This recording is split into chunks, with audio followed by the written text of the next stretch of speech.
আমরা আলেমদের থেকে শুনেছি সে নাকি কাফের হয়ে গেছে, কোনটা সঠিক জানলো প্রকৃত হব না? ভাই, ইয়াজিদকে আহলুস সুন্নাহ জামাতের কেউ কাফের হয়ে গেছে এটা বলে না। ইয়াজিদের অনেক ত্রুটি আছে, অনেক বিচ্যুতি আছে, ন্যায়পরায়ণ শাসকের গুণাবলীর অনুপস্থিতি আছে, এবং নবী করিম সাল্লাল্লাহু আলাইহি সাল্লামের প্রিয় কলিজার টুকরা দৌহিত্র হোসেন রাদিয়াল্লাহু তাআলা হত্যাকারীদের ব্যাপারে তার তেমন কোনো ভূমিকা, তাদের শাস্তির জন্য তেমন কোনো ভূমিকা দেখা যায় না, জানা যায় না। এসব কারণে তার ফাসেক হওয়ার ব্যাপার কথা ওলামা একরাম বলেন, কিন্তু কাফের হওয়া বহুত কঠিন একটা বিষয়, এত সহজ না। তবে হ্যাঁ, সে নবী সাল্লাল্লাহু আলাইহি সাল্লামের কলিজার টুকরাকে হত্যা করে আমাদের সে হত্যা করেছে, দুঃখিত, এটা তো আর চূড়ান্ত না, তার লোকজন হত্যা করেছে, সেজন্য তার লোকজন আমাদের কাছে ঘৃণিত, এতে কোনো সন্দেহ নাই। কিন্তু আহলুস সুন্নাহ জামাত তাকে নিয়ে এই যে গালমন্দ করা, তাকে কাফের বলা, তার গোষ্ঠী উদ্ধার করার জন্য বিশেষভাবে নেমে পড়া, এটা আহলুস সুন্নাহ জামাতের মানহাজ না। কথা কি বুঝাতে পারছি? অনেক ইমামরা বলেছেন লা নাসুব্বুহু ওয়ালা নুহিব্বুহু, আমরা তাকে গালিও দেই না, তাকে ভালোবাসি না। কথা বুঝে আসছে? সীমা লঙ্ঘন কোনোটা ক্ষেত্রেই আল্লাহ তাআলা কি করেন না, পছন্দ করেন না। আল্লাহ নবী সাল্লাল্লাহু আলাইহি সাল্লামের প্রিয় দৌহিত্র, প্রিয় নাতি হোসেন রাদিয়াল্লাহু তাআলার ভালোবাসা না থাকলে সে তো মুসলমান, কিসের মুসলমান সে? অতএব আমরা সবাই তাকে ভালোবাসি, শুধু তা নয়, তার সপরিবারে এই নির্মমভাবে কারবালার ময়দানে তার এই সত্যের পথে অবিচল থাকতে গিয়ে তার মৃত্যু, এটা আমাদের হৃদয়ে রক্তক্ষরণ করে, আমাদের কষ্ট লাগে। জালেমদেরকে আল্লাহ তাআলা উপযুক্ত শাস্তি দেখ, তাদেরকে বিচারের মুখোমুখি করুক, সেই বদদোয়া আমাদের তো থাকবেই কমন ভাবে। কিন্তু এই ইস্যু নিয়ে আমরা তাকে কাফের বলা, আমি জানি না আহলুস সুন্নাহ জামাতের কোন ইমাম বলেছেন। জাযাকুমুল্লাহ। ইয়াজিদের বিষয়ে আল্লামা ইকবাল একটা চমৎকার কথা বলেছেন, সেটা আপনাদের সাথে শেয়ার করি। আল্লামা ইকবাল বলছেন, তো হুসেন রাদিয়াল্লাহু তাআলা আনহু, তো আপনার প্রতিশোধের একেবারে আমরা বলি না লাজবাব করে দিছে। এ হুসাইন হাদ হি নেহি তেরি ইন্তেকাম কি, আপনার প্রতিশোধের কোন সীমা পরিসীমা, লাজবাব প্রতিশোধ। আপনাদের মনে প্রশ্ন আসতেছে না, কিরে হুজুর তো যুদ্ধই করতে পারেন নাই, 10-11 জন মিলে 80-90 জন মিলে এত বড় বাহিনীর সাথে যুদ্ধ করার কোন সুযোগ আছে? কিন্তু মনে রাখবেন, যখন আপনি আদর্শের সাথে থাকবেন, নো ম্যাটার আপনি সংখ্যাই কত, আপনি দুনিয়া থেকে চলে যান, আপনার আদর্শ আপনাকে কিয়ামত পর্যন্ত বাঁচিয়ে রাখবে। আপনার আদর্শ, যদি আপনি সৎ থাকেন, যদি আপনার ভিতরে একনিষ্ঠতা থাকে, পুরা পৃথিবী চেষ্টা করলেও আপনার আদর্শ জমিন থেকে মুছতে পারবে না। যদি আপনি সংখ্যাই বেশি হন আর আদর্শ না থাকে, পুরা পৃথিবী মিলে চেষ্টা করলেও আপনাকে পৃথিবীতে বাঁচিয়ে রাখতে পারবে না। ইমামে হুসাইনের সাথে আদর্শ ছিল, আমার নবী ছিলেন, জাস্টিস ছিল, হিউম্যানিটি ছিল, মহব্বত ছিল, প্রেম, ভালোবাসা, ইকুয়ালিটি, সুবিচার, মানুষের প্রতি ভালোবাসা, সবকিছু মিলে ইমাম হুসাইন দাঁড়িয়েছেন আদর্শ নিয়ে, সংখ্যাই কম। আল্লামা ইকবাল বলছেন, হুজুর হাদ হি নেহি তেরে ইন্তেকাম কি, কে লফজ ইয়াজিদ কো গালি সে বদতর বানা দিয়া। বুঝেছেন? তো ইয়াজিদ শব্দটাকে গালি থেকেও খারাপ করে দিয়ে চলে গেছে। সেই দিন থেকে আজকের দিন পর্যন্ত, আমি গত মাহফিলও বলেছি, ব্রাহ্মণবাড়িয়ার এক ভদ্রলোক আমাকে অনেক লম্বা কথা, আপনি ইয়াজিদের ব্যাপারে কি জানেন, অমুক সমুক, উনি তাবেঈ ছিলেন। বিয়াদবিরও একটা শেষ থাকে, বিয়াদবিরও একটা শেষ থাকে। তো বিয়াদবের সাথে কখনো ডিবেট করতে যাবেন না। বিয়াদব যা বলে তা মেনে নিবেন। কেন? কারণ বিয়াদবের সাথে কথা বলতে হলে ওর সমপর্যায়ে নামতে হবে। সুতরাং কথা বলার কোনো দরকার। এখন আপনি উঠে বলেন আমাকে বের হন, আমি কিন্তু আপনার সাথে দুই কথাও আর বলবো না, আমি বের হয়ে চলে যাব। কিন্তু কোন ইউনিভার্সিটির প্রফেসর এসে যদি বলে বের হন, স্টেজের মধ্যে উঠে দাঁড় করাবো, আয়ো, কিন্তু আপনার সাথে বলবো না, মিলতে হয় কুফু। তো উনি বলছেন ইয়াজিদ তাবেঈ, লম্বা কথা, তা বলছে একটা কাজ করেন, তাবেঈ যেহেতু, আপনি যদি কম বয়সের হন, আমি তার মোবাইলের ভিতরে দেখতেছি না হুজুর বয়স কত, যদি কম বয়সের হন, বাচ্চা টাচ্চা হওয়ার সুযোগ থাকে, তাইলে আপনার একটা ছেলের নাম ইয়াজিদ রেখে দেখাবেন, যেহেতু তাবেঈ। অথবা যদি সম্ভব না হয় আপনার একটা নাতির নাম ইয়াজিদ রেখে দেখান, পারবেন না। কেন? কারণ নামটাকে পিষে দিয়ে হয়েছে। কে পিষে দিয়েছে? আদর্শ। ফেরাউন, মুসা আলাইহিস সালাম, মুসা আলাইহিস সালাম তো পলায়ন করেছেন, ঠিক না? পিছনে ফেরাউন গেছে, ফেরাউনের সৈন্যবাহিনী, সুপার পাওয়ার, কিন্তু আজকের দিন পর্যন্ত ফেরাউন ফেরাউনই হয়ে গেল। মানুষ এখনো ফেরাউনকে থুতু মারে ইজিপ্ট মিশরের মধ্যে গিয়ে, আমরাও মেরেছি। আপনি জালেমের জন্য যখন শব্দ ব্যবহার করেন, ওই ফেরাউন গালি দিল, আস্তে একটা ফেরাউন করাপশন করেছে, আস্তে একটা ফেরাউন, মানে সে একটা পুরা একটা হেডলাইন হয়ে গেছে। কিসের? মন্দের। আদর্শের মধ্যে হযরতে মূসা আলাইহিস সালাম, এটা আদর্শের লাইন ছিল, সেটা বেঁচে আছে, সংখ্যাই কম। হযরত ইব্রাহিম আলাইহিস সালাম আদর্শের উপর থেকে আগুনের মধ্যে নিক্ষেপিত হয়েছে, সব পাওয়ার তাদের, কিন্তু ইব্রাহিম আলাইহিস সালাম বেঁচে আছেন সমাজের মধ্যে।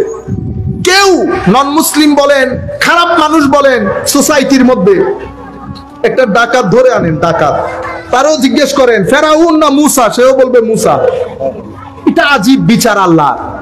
সমাজের সবচেয়ে খারাপ মানুষ, যেই ব্যক্তি ধর্মকর্ম বুঝে না, হুসাইন ইয়াজিদ চিনে, তাকেও জিজ্ঞেস করেন হুসাইন না ইয়াজিদ, সে চোখ বন্ধ করে চিন্তা ছাড়া বলে দেবে দূর বেটা, ইয়াজিদ আবার কি জিনিস।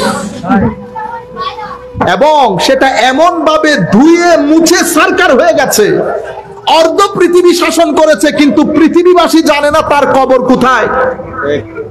পৃথিবীবাসী জানে না তার কবর কোথায়। সুতরাং আমি ছেলেদেরকে বলছি, আমার ছোট ভাইয়েরা, বেটা আদর্শ, সততা, চেষ্টা প্রচেষ্টা, সাহস, ভদ্রতা, নম্রতা, এগুলা হচ্ছে আমাদের আচরণ।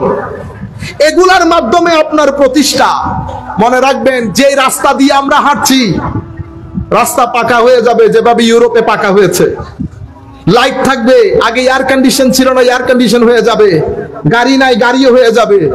গাড়ি, বাড়ি, এয়ার কন্ডিশন সবকিছু আমার দরকার, কিন্তু বিশ্বাস করেন সবকিছু মিলে আপনার ভিতরকে শান্তি দিতে পারবে না।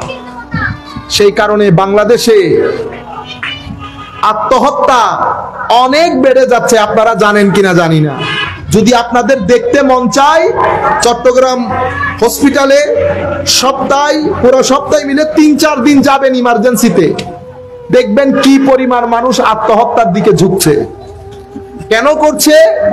আপনার অতি মাত্রায় মোবাইল নির্ভরতা, আপনি অতি মাত্রায় আর্টিফিশিয়াল হয়ে যাচ্ছেন। আপনি যখন এই বিল্ডিং, এই গাড়ি বাড়ি, ভূ এগুলার ভিতরে থাকবেন, আপনার যে ফিতরত দিয়ে আল্লাহ আপনাকে তৈরি করেছেন, এটাকে বলে ফিতরাতুল্লাহ আল্লাতী ফাতারান নাস আলাইহা। এটাকে আমরা বলি primordial nature of human being, যেটা যেই অবস্থাতে আল্লাহ আপনাকে বানিয়েছেন। আমি যদি আপনাকে এখন পাহাড়ে নিয়ে যাই, দেখবেন আপনার ভিতর, আপনার আসতে ইচ্ছে করবে না। আপনি দেখবেন বেশি কথা বলতেছেন। কেন? কারণ মাছ যেমন পানির ভিতরে লাফালাফি শুরু করে, ঠিক না? বাঘ চিনেন? বাঘ, সিংহ কি পরিমাণ শক্তিশালী দেখছেন, কিন্তু ক্রোকোডাইল আছে না, এটারে বাংলাতে কি বলবে? এটা কুমির। কুমির পানি ছেড়ে যখন কুলে আসে, বাঘ একবার ডান পায়ে দেয় থাপ্পড়, আরেকবার বাম পায়ে দেয় থাপ্পড়, তারপরে ঘাড়ের মধ্যে চাপা ধরে কুমিরকে। এই কুমির যখন পানিতে যায়, তো 7-8টা বাঘ মিলে কুমিরকে পারে। কেন? কারণ কুমির আর পানি এটা এই মুদ্রার এপিঠ ওপিঠ। আমাদেরকে আল্লাহ একটা নেচার দিয়ে বানিয়েছেন, আমাদের ভিতরে একটা প্রকৃতি স্বভাবজাত ধর্ম আছে। পানি, সমুদ্র, জঙ্গল, সৃষ্টি, এগুলা যখন আমরা দেখি, আমাদের ভিতরে অটোমেটিক্যালি একটা ভালো লাগা আসে। আপনারা একটা কথা বললে আপনারা জানেন, ইন্টারেস্টিং, আপনারা হয়তো এটা খেয়াল করেন নাই, কুরবানির 4 দিন আগে আপনারা গরু কিনেন, ঠিক না? আপনার যেই ছেলে, আপনি তারা সারাদিন দিয়াইলেও গরুর পিছনে যাবে না, কিন্তু সে কুরবানির গরু নিয়ে 4-5 দিন ঘরে আসছে। আর আপনারা জানেন, ওই 5-6 দিন বাংলাদেশের ক্রাইম রেট অনেক নিচে চলে গেছে।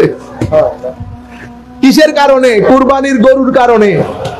কুরবানির গরুর কারণে আপনার দেশের ক্রাইম রেট, আত্মহত্যার রেট ওই 4-5 দিন নিচে চলে গেছে।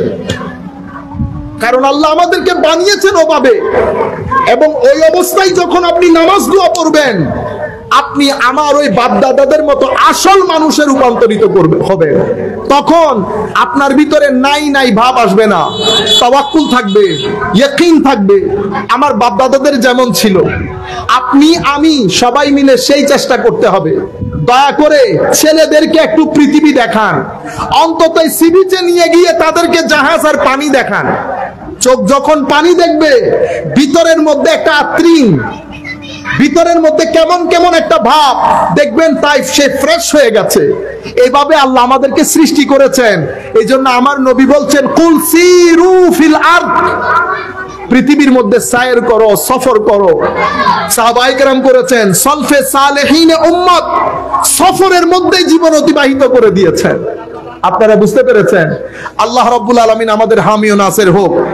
অনেকে প্রশ্ন করেন, হুজুর আমার মা আর বউ করতেছে না মারামারি, আমি আপনাদেরকে একটা ছোট্ট ডোজ, কিছু করিয়েন না, দুইজনকে নিয়ে এখন সুনামগঞ্জে চতুর্দিকে পানি, হাওরের পানি আর কি, 2-4 দিন থাকতে পারবেন, তেমন টাকা পয়সা খরচ হয় না। আপনি দুইজনকে নিয়ে সেখানে যান, 3 দিন রাখেন, 3 দিন পরে দেখবেন 1 মাস শান্তিতে থাকবেন। আমি আপনাদেরকে গ্যারান্টির সাথে বলতেছি। এটা পৃথিবী, আমরা একসাথে থাকতে থাকতে বাচ্চারা পর্যন্ত, একটা ছেলে আইসা বলতেছে, হুজুর বাচ্চা খালি কাঁদে, একটা ফু দেন। তো আল্লাহ মিন্না আলিল্লাহ, সব ফু দিয়ে হয়ে গেলে তো আর ডাক্তার ইঞ্জিনিয়ার লাগতো না। আপনি আপনার ছেলেকে নিয়ে বের হন বাইরে, তার একটু দুনিয়া দেখান। এই 3000, 5000, 700-800 স্কোয়ার ফিটের ঘর একটার ভিতরে তারে ঢুকাইছেন, আপনি এরা বের হচ্ছেন, ভিতরে ঢুকতেছেন, তারা তো বের হচ্ছে না। আগে তো ঘর বাড়ি, আমরা বাড়িতে থাকতাম, মাঝখানে উঠোন, একজনের ঘরে আরেকজন, সেজন্য বুঝতে পারেন নাই। এখন তো আপনি মানসিক রোগী হয়ে যাচ্ছেন। তো ছেলেকে যখন আপনি বের করবেন, তাকে প্রকৃতি দেখাবেন, পক্ষী দেখবে, পাখি দেখেন। বাচ্চারা যখন পাখি দেখে কেমন করে, এক পাখির কথা আপনাকে আধা ঘন্টা শোনাবে, বাবা পাখি, বাবা পাখি। আল্লাহ তাদেরকে বানিয়েছেন এইভাবে করে। আপনি পাখির ক্ষুধা, তাকে টিভিতে ওই সমস্ত জিনিস দেখায়, পাখির ক্ষুধা মিটাইতে পারবে না। আপনারা বলেন না, হুজুর রাস্তাঘাটে ছেলে যেগুলা হয়, সেই ছেলেগুলা এরকম হয়, আমাদের গুলো এরকম কেন? তারা প্রকৃতির সাথে মিলেমিশে বড় হয়। আমার ছেলে, আমার গুলো সেই জন্য ইংল্যান্ড আমেরিকার মধ্যে ওরা কি করে, ওরা বড় বড় পার্ক করে। সেই পার্কের মধ্যে বাবারা হাঁটে, ছেলেদেরকে নিয়ে যায়, ফুটবল খেলে। যদি ওইটা না থাকতো, পরিস্থিতি আরো করুণ হতো। আমি আপনাদেরকে বলছি, শুধু মাহফিল করলে তো আর হবে না। আমি চাচ্ছিলাম মাহফিলের মধ্যে উলামায়ে কেরাম আমাদের সামগ্রিক সমস্যাগুলোর কথা তুলে ধরুন। আমাদের সমস্যার কোনো ঠিকানা নাই। আমাদের ছেলেগুলা ডিপ্রেশনে পড়ে যাচ্ছে, মদ, জুয়া, অসামাজিক কার্যকলাপে লিপ্ত হচ্ছে। আমি কোনো কিছুই মেনশন করি না মাহফিল গুলাতে। আমি শুধু অমুক এটা বলছে, সমুক এটা বলছে, ঠিক কিনা বলেন, আরেকজন কাফের হয়ে গেছে। ইয়া আল্লাহ, আপনারা বুঝতে পেরেছেন? আল্লাহ রাব্বুল আলামিন আমাদের হামি ও নাসির হোক। মনে রাখবেন, আমার জন্য আমার সবচেয়ে বড় সম্পদ কি? আপনি যদি মনে করেন আমার টাকা পয়সা, আমি বলবো না।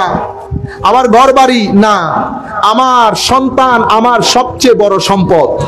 যেহেতু আমার সন্তান আমার সবচেয়ে বড় সম্পদ, আমি সবচেয়ে বেশি সময় দিতে হবে আমার সন্তানকে। সন্তানদেরকে কোরআন শিখান, আল্লাহর ওয়াস্তে কোরআন শিখান। প্রত্যেক দিন সন্তানদের কোরআন পড়াটা পারফেক্ট একদম ওয়াজিব করে দেন। এখন আপনি যদি নিজে না পড়েন, সেটা আপনি করতে পারবেন না। আপনি কোরআন শরীফ পড়েন, অন্তত কোরআন শরীফকে দেখেন। আমার ভাইয়েরা, এই যুগে অনেক অনেক অনেক জরুরি। আপনি টাকা ইনকাম যেভাবে করছেন কষ্ট করে, এই টাকা আপনার শরীরের চাহিদা মিটাবে, মনের ক্ষুধা মিটাবে না। মনের ক্ষুধা মিটাই মাজারের জিয়ারত, মনের ক্ষুধা মিটাবে এই মাহফিল, মনের ক্ষুধা মিটাবে মা বাবার সাথে বসে মা বাবাকে দেখে থাকা। আপনারা বুঝতে পেরেছেন? মনের ক্ষুধা মিটে মসজিদের ইমাম মুয়াজ্জিন, বুজুর্গ, আমাদের আগের ইমাম মুয়াজ্জিন, এখনকার গুলো যা, আগে একটু বুজুর্গ টাইপের ছিল না? হায় হায়, এই ধরনের বুজুর্গানে দ্বীনের এমনি একটু করে যাবেন, পান একটা দিয়ে 2-4 মিনিট থেকে আসবেন, এগুলো আপনার বিতর্কে চার্জ করে ফেলবে। কবরস্থানে গিয়ে মুরব্বিয়ানে কেরামের জিয়ারত করবেন, 10 মিনিট সেখানে বসে থাকবেন, চিন্তা করবেন আল্লাহ আজকে আছি, আমিও না আসলাম, কাশ যদি আল্লাহ আমার সন্তানদেরকে তৌফিক দেন তারাও আসবে, আজকে আমি উপরে কালকে আমি নিচে, বিষয়গুলোকে ফিল করবেন, দেখবেন আপনার ভিতরে 10 বছরের টেনশন খতম হয়ে যাবে। আপনারা বুঝতে পেরেছেন? নূর, কোরআনের নূর, হাদিসের নূর, মসজিদের নূর, সুহবতের নূর, এই নূর আপনার জন্য অনেক জরুরি জিনিস। এমন বন্ধু বান্ধবের সাথে মিশবেন না যেই বন্ধু বান্ধবগুলা রাত দিন টাকার কিচ্ছা করে, যেই বন্ধু বান্ধবগুলা রাত দিন গালি গালাজ অশ্লীল কথা বলে, এমন বন্ধুত্ব এড়িয়ে চলেন। ওই বন্ধুত্বের সাথে যায়েনই না যেই বন্ধুত্ব পরকালে কবরে কোনো কাজে আসবে না। সেই বন্ধুত্ব আসল বন্ধুত্ব, যেই বন্ধুত্ব দুনিয়াতেও কাজে আসে, আখিরাতেও কাজে আসে। উলামায়ে কেরাম যখন হাত তুলেন কি বলে? আল্লাহ আমাকে ক্ষমা করেন, আমার মা বাবা ভাই বন্ধু, দেখছেন এমন ব্যক্তির সাথে বন্ধুত্ব করেন যেই ব্যক্তি হাত তুললেই আপনাকে স্মরণ করবে, কারণ আপনি কোন একটা জায়গায় গিয়ে কিছু নূর পেলেন, সেই নূর এমন বন্ধুর কাছে গেলেন 2 সেকেন্ডে শেষ হয়ে গেছে বন্ধু। কেন? কারণ সঙ্গ দোষে লোহা ভাসে। 7টা আম ভালো ছিল, একটা আমের মধ্যে পছন্দ ধরেছে, আপনার উচিত ছিল পছন্দের আমটা বের করে নেওয়া। আপনি কি করলেন? আচ্ছা দেই না হালি ফজর দুটি হইল, এটা ফজর দুটি চাইতে কিন্তু ওই 7 আমের মধ্যে আরো 2 আমও গেছে, 2 আমও গেছে। এটা আল্লাহর ধরতির নিয়ম। পচা মানুষ, পচা মাছ, এগুলা দুর্গন্ধ বেশি ছড়ায়, সুতরাং পচনশীল জিনিস থেকে নিজেকে দূরে রাখবে। সময় খুব সংক্ষিপ্ত, এমন কোনো কথা নাই যে আস্তে আস্তে দুনিয়া থেকে যাব। আমার ভাইরা, প্রতি মুহূর্তে আমরা অভিজ্ঞতার, আমাদের নিজের চোখ দেখছে, প্রতি মুহূর্তে আমাদের চেয়ে ছোট আরো অনেক ছোট মানুষ চলে যাচ্ছে, নানা দুনিয়াতে নাতি চলে গেছে। এটা পৃথিবীর নিয়ম। আমি যদি মনেই করে রাখি যে আমি আরো অনেক পরে চলে যাব, আপনি মূর্খের সমুদ্রে আছেন। আসেন আমরা ফেরত আসি। আল্লাহর রাস্তা, রসুলের রাস্তা, কবরের রাস্তা, এটা আপনার দুনিয়ার জীবনকে সম্মানিত করবে, আখিরাতের জীবনকে সম্মানিত করবে। আপনারা বলেন আমার ভাই, আমাদের 2 টাকার কোনো মূল্য আছে? আপনারা না বা সম্মান করতেছেন, কি কি করেন, কিন্তু আমি তো আমাকে চিনি না। আই আর যেতে চাই, আই এদিন রাতে বই বই আসি দিয়া হইলি মানুষ কোনো ফল নি। বারা মানুষ উপরে সম্মান করলে লেখাপড়া জানে দেন লোক মানুষের সম্মান করলি যোগ্য সম্মান, ইয়া মানুষ আয় চিন্তা করে দিতারা আনাইলে সম্মান করে দিয়ে কারণ কি? আই বোধ করি চাইলাম ডানের তুন বামের তুন উত্তর পূর্ব, মানে এখানে এমন কোনো কিছু আছে কিনা যেটার মাধ্যমে মানুষ সম্মান করতে পারে। আমি দেখলাম এখানে কোনো চরিত্র নাই, এটা বালা টিয়া হয়েছে তাই লেখান হতা আছে, টাকা পয়সাও নাই, পাওয়ারও নাই, তাইলে মহব্বত করার কারণ কি? মনে রাখবেন, আপনি আমাদেরকে দেখেন, আল্লাহ আমাদেরকে যে সম্মান দিয়েছেন এই বয়সে, আল্লাহ আপনাদের দেশের মন্ত্রী মিনিস্টারকে সেই সম্মান দেন নাই। মন্ত্রী আজকের মন্ত্রী, কালকে আমার নিজের চোখে দেখা বড় বলিষ্ঠ প্রভাবশালী মন্ত্রী, মন্ত্রিত্ব যাওয়ার পরে এয়ারপোর্ট থেকে যখন বের হচ্ছে পিছনে একজন মানুষও নাই। আর আমরা যখন এয়ারপোর্ট থেকে বের হচ্ছি পিছনেও মানুষ, সামনেও মানুষ। আমরা তো ভিআইপি না, আমরা কখনো চেষ্টাও করি না ভিআইপি রাস্তা দিয়ে বের হতে, কিন্তু আজকের দিন পর্যন্ত আমাদেরকে সাধারণ ওই রাস্তা দিয়ে আসতে হয় না, মানুষই টেনে। হুজুর ওই দিন বলতেছিলাম, দূর আমি ভিআইপি না তো আমার এখানে আসতে দেন। হুজুর আপনি ভিআইপি না হলে ভিআইপি কে? এগুলো ওই দেশের কর্মকর্তা। এই সম্মান কি কারণে? আমি ডান বাম উত্তর দক্ষিণ দেখলাম, কোন উত্তর পাই নাই। পরে সোনার মদিনার দিকে তাকিয়ে বললাম, ইয়া রাসূলুল্লাহ সব আপকি বাহারে, সব আমার নবীর ফিউজা। সেই জন্য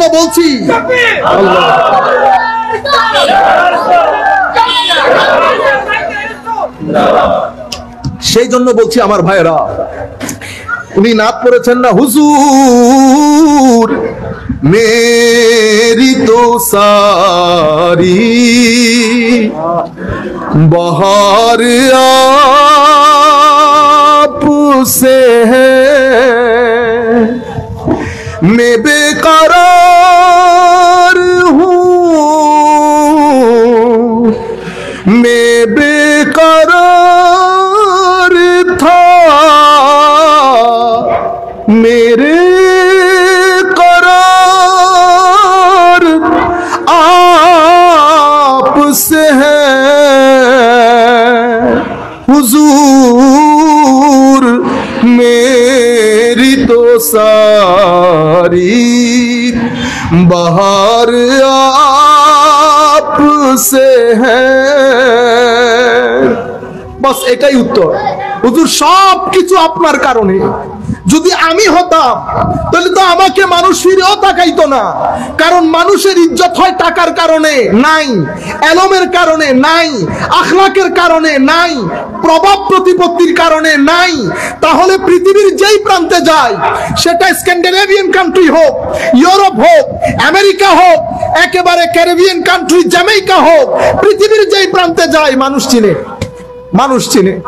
জ্যামাইকাতে যখন গেছি আমার ভাইয়েরা, আমরা কি প্রেসিডেন্ট যাওয়া থেকে শুরু করে আসা পর্যন্ত সরকারি প্রটোকল, পুলিশ প্রটোকলে 2 দিন রেখেছে। আমি আপনাদেরকে বুঝাইতে চাচ্ছি, ধর্মের মধ্যে সম্মান। আপনাদেরকে বোঝানো হয়েছে ধর্ম শুধু কবরের মধ্যে, আমার ভাই না, ধর্ম সবচেয়ে বেশি প্রয়োজন আপনার দুনিয়ার জীবনের জন্য এবং আখিরাতের জন্য তো আছেই। দুনিয়ার জীবনের জন্য ধর্ম অন্যতম একটা প্রয়োজনীয় বিষয়। যদি প্রয়োজন না হতো, ইমামে হুসাইন আলাইহিস সালাম ওনার পরিবার পরিজন নিয়ে ইয়েজিদের মতো সুপার পাওয়ারের বিরুদ্ধে ইমাম হুসাইন দাঁড়িয়ে যেতেন না। দাঁড়িয়েছেন উম্মতের তরুণ প্রজন্মকে রক্ষা করার জন্য, উম্মতের তরুণ প্রজন্মের ভিতরে ধর্মের জজবা, ইমোশনকে সঞ্চার করার জন্য। ইমামে হুসাইন সেই দিন যদি শাহাদাত বরণ না করতেন, মুহররম মাসের মধ্যে লাখো তরুণকে কাঁদিয়ে আমরা ধর্মের পথে আহ্বান করতে পারতাম না। আজকে লাখো তরুণ যখন ইমামে হুসাইনের কথা বলা হয়, চোখ বুক ভাসিয়ে ফেলে কান্নায়। হুসাইনের জন্য কান্না মানে কোরআনের জন্য কান্না। কেন জানেন? আমার নবী বলছেন, আমার আলে বাইত এবং কোরআনে পাক দুইটা কিয়ামত পর্যন্ত এই অবস্থায় থাকবে, কেউ পৃথক করতে পারবে না, কেউ পৃথক করতে পারবে না।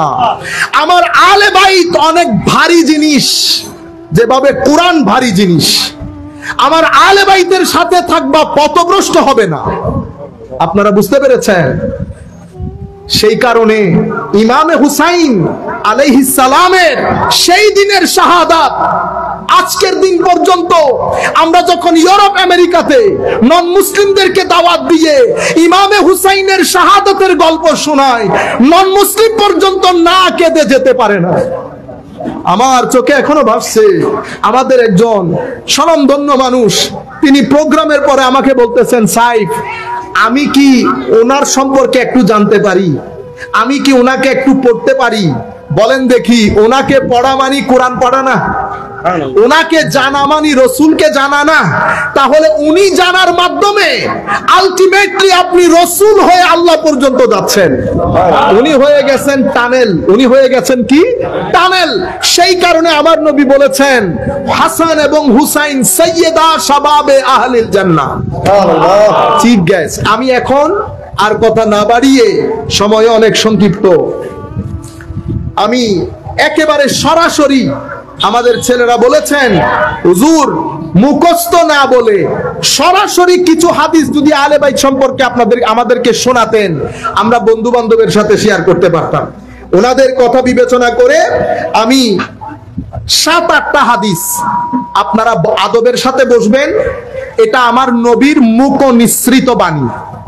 মনে করবেন আমার নবী, চোখ বন্ধ করলে অনেক কিছু দেখে না মানুষ, আপনি মনে মনে যদি মনে করেন যে আমার নবী বলতেছে, আমি শুনতেছি, আমার নবীর হাদিস যখনই বলবো ক্বালা রাসূলুল্লাহ, আপনারা বলবেন সাল্লাল্লাহু আলাইহি ওয়াসাল্লাম।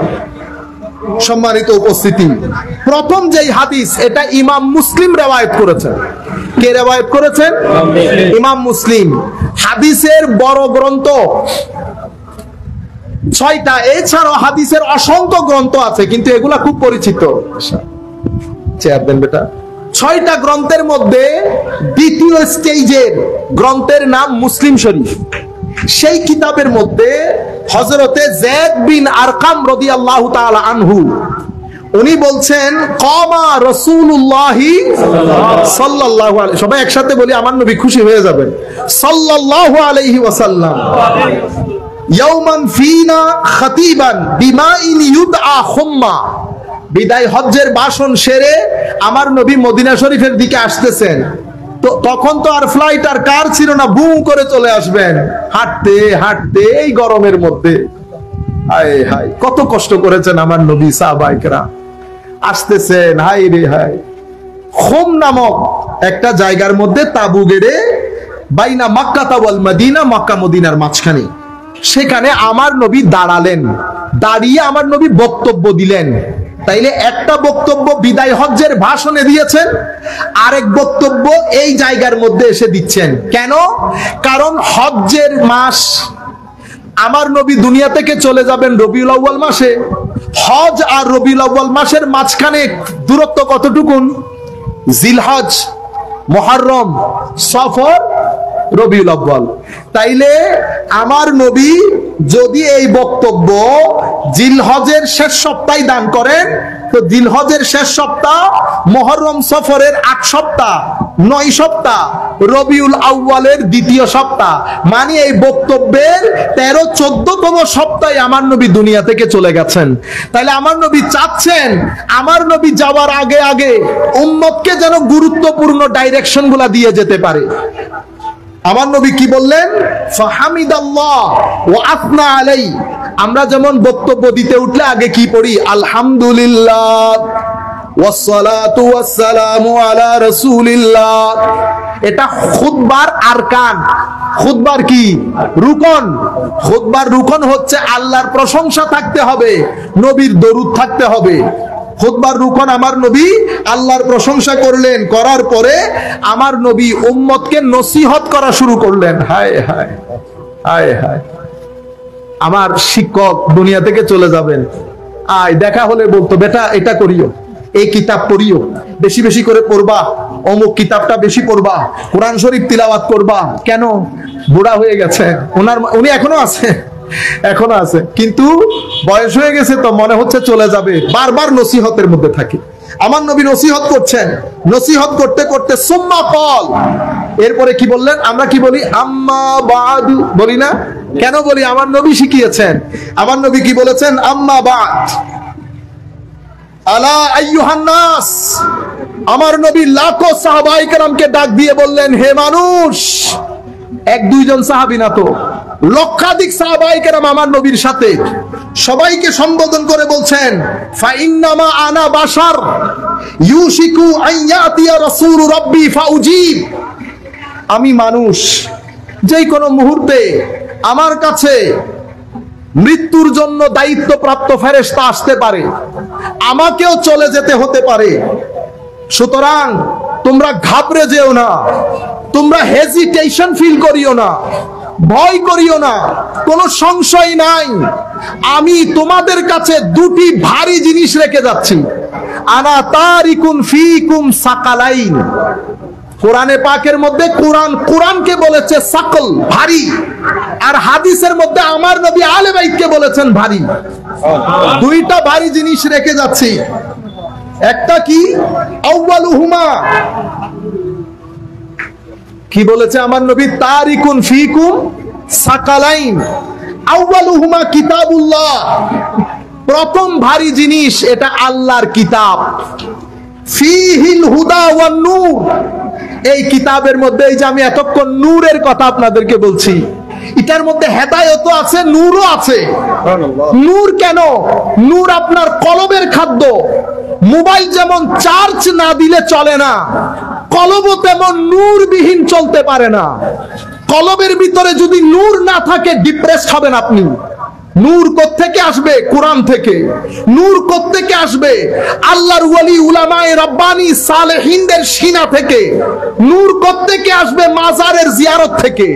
নূর দরুদে পাক থেকে। নূর নামাজ থেকে। নূর মানুষকে সহযোগিতা করা থেকে। নূর মদিনায়ে মুনাওয়ারা থেকে। নূর কাবাতুল্লাহ থেকে, এগুলা নূরের সোর্স, নূরের, কিন্তু নূরের সেন্টার পয়েন্ট হচ্ছেন আমার নবী। এটা হচ্ছে মারকাজুন নূর, পুরা দুনিয়ার নূরের মার্কাজ হচ্ছেন আমার নবী। নূরের মার্কাজ আমার স্যাটেলাইটের মাধ্যমে, স্যাটেলাইট আছে সৈয়দ আহমদ শাহসিরি কোঠি, এটা স্যাটেলাইট। বাবা ভান্ডারী হযরত কেবলা কাবা, স্যাটেলাইট। এভাবে ফুজরাত দরবার শরীফে শাহিদ আল্লামা সফিউর রহমান হাশিমি, স্যাটেলাইট। আমাদের হালি শহরে, আপনাদের এখানে অসংখ্য আউলিয়া কেরাম শাহিদ আছে না? আমরা যে দরবারের সাথে সংশ্লিষ্ট, শাহজালাল ইয়েমেনি, শাহে আমানত, এরা স্যাটেলাইট। শাহ পরান, শাহ মখদুম, বদর শাহ, মিসকিন শাহ রহমতুল্লাহ আলাইহি, এরা হচ্ছেন স্যাটেলাইট। আপনি যাবেন, চার্জ হয়ে চলে আসবে। ফিহিল হুদা ওয়ান নূর। এরপর আমার নবী ফাখুযু বিকিতাবিল্লাহ, তোমরা আল্লাহর কিতাবকে শক্ত করে ধরো। আল্লাহ ওয়াস্তামসিকু বে, আল্লাহর কিতাবকে শক্ত করে ধরো, মানে কি ধরে রাখতে বলেন নাই? কিতাব পড়া, কিতাব বুঝা, কিতাব অনুযায়ী আমল করা, সেই কিতাবকে মানুষের মধ্যে প্রচার করা। প্রচার যদি আপনারা করেন, হে মানুষ শুনো, অ্যাকশন, অ্যাকশন, ডাইরেক্ট অ্যাকশন। যারা কোরআন মানে না তারা কাফের, বাতিল, বাংলার জমিনে তাদের কোনো স্থান নাই। ইন্না লিল্লাহ। স্টেজ থেকে নাই মাজান ভাই, আপনাকে দিয়ে এটা হবে না। এই জবান কোন নবীর ছিল না, এটা সাহাবায়ে কেরামেরও ছিল না। যদি সাহাবায়ে কেরাম সালফে সালেহিন উম্মতের জবান এমন হতো, ইরাক মিশরের জমিনে কোন নন মুসলিম বসবাস করতে পারতেন না, স্পেনের জমিনে কোন নন মুসলিম বসবাস করতে পারতেন না। আমরা যখন 1200 বছর পৃথিবী চালাচ্ছিলাম, তখন মিশর থেকে শুরু করে স্পেন, ফ্রান্স থেকে শুরু করে তুর্কি, তুর্কি থেকে শুরু করে আমাদের সিন্ধু প্রদেশ, সিন্ধু থেকে শুরু করে বাংলার জমিন, পুরা হিত্তা মুসলমানদের। এখানে কোন নন মুসলিম থাকতে পারতেন না। জবান আল্লাহর ওলিরা এটা ব্যবহার করেন নাই। সম্প্রীতির কথা বলেছেন, শান্তির কথা বলেছেন, ভালোর কথা বলেছেন, মানুষকে সহযোগিতার কথা বলেছেন। হেদায়েতের বাণী পৌঁছে দেওয়ার দায়িত্ব আমার, মানবেন কি মানবেন না সেই দায়িত্ব আপনার। আর হেদায়েতের মালিক আমার আল্লাহ, হেদায়েতের মালিক আমার আল্লাহ। সেই কারণে আমার নবী বলছেন, ইয়াসসিরু ওয়ালা তুআসসিরু, সহজ করে দাও, কঠিন করিও না। বাশিরু ওয়ালা তুনাফিরু, সুন্দর সুন্দর কথা বলো, মানুষের ভিতরে ঘৃণার সৃষ্টি করিও না। আজকে আমরা বসে বসে মাহফিলের নাম দিয়ে, এশকে রাসূলের নাম দিয়ে ঘৃণার বাজার গরম, ঘৃণার বাজার গরম। একই ভাই, দুই ভাইয়ের মধ্যে কোনো সম্পর্ক, একই সুন্নি, পাঠ হইতে হইতে 10 ভাগ, এও বলে এশকে রাসূল, এও বলে এশকে রাসূল, এও বলে এশকে রাসূল। আমার নবীকে রহমতুল লিল আলামিন বলি না? বলি।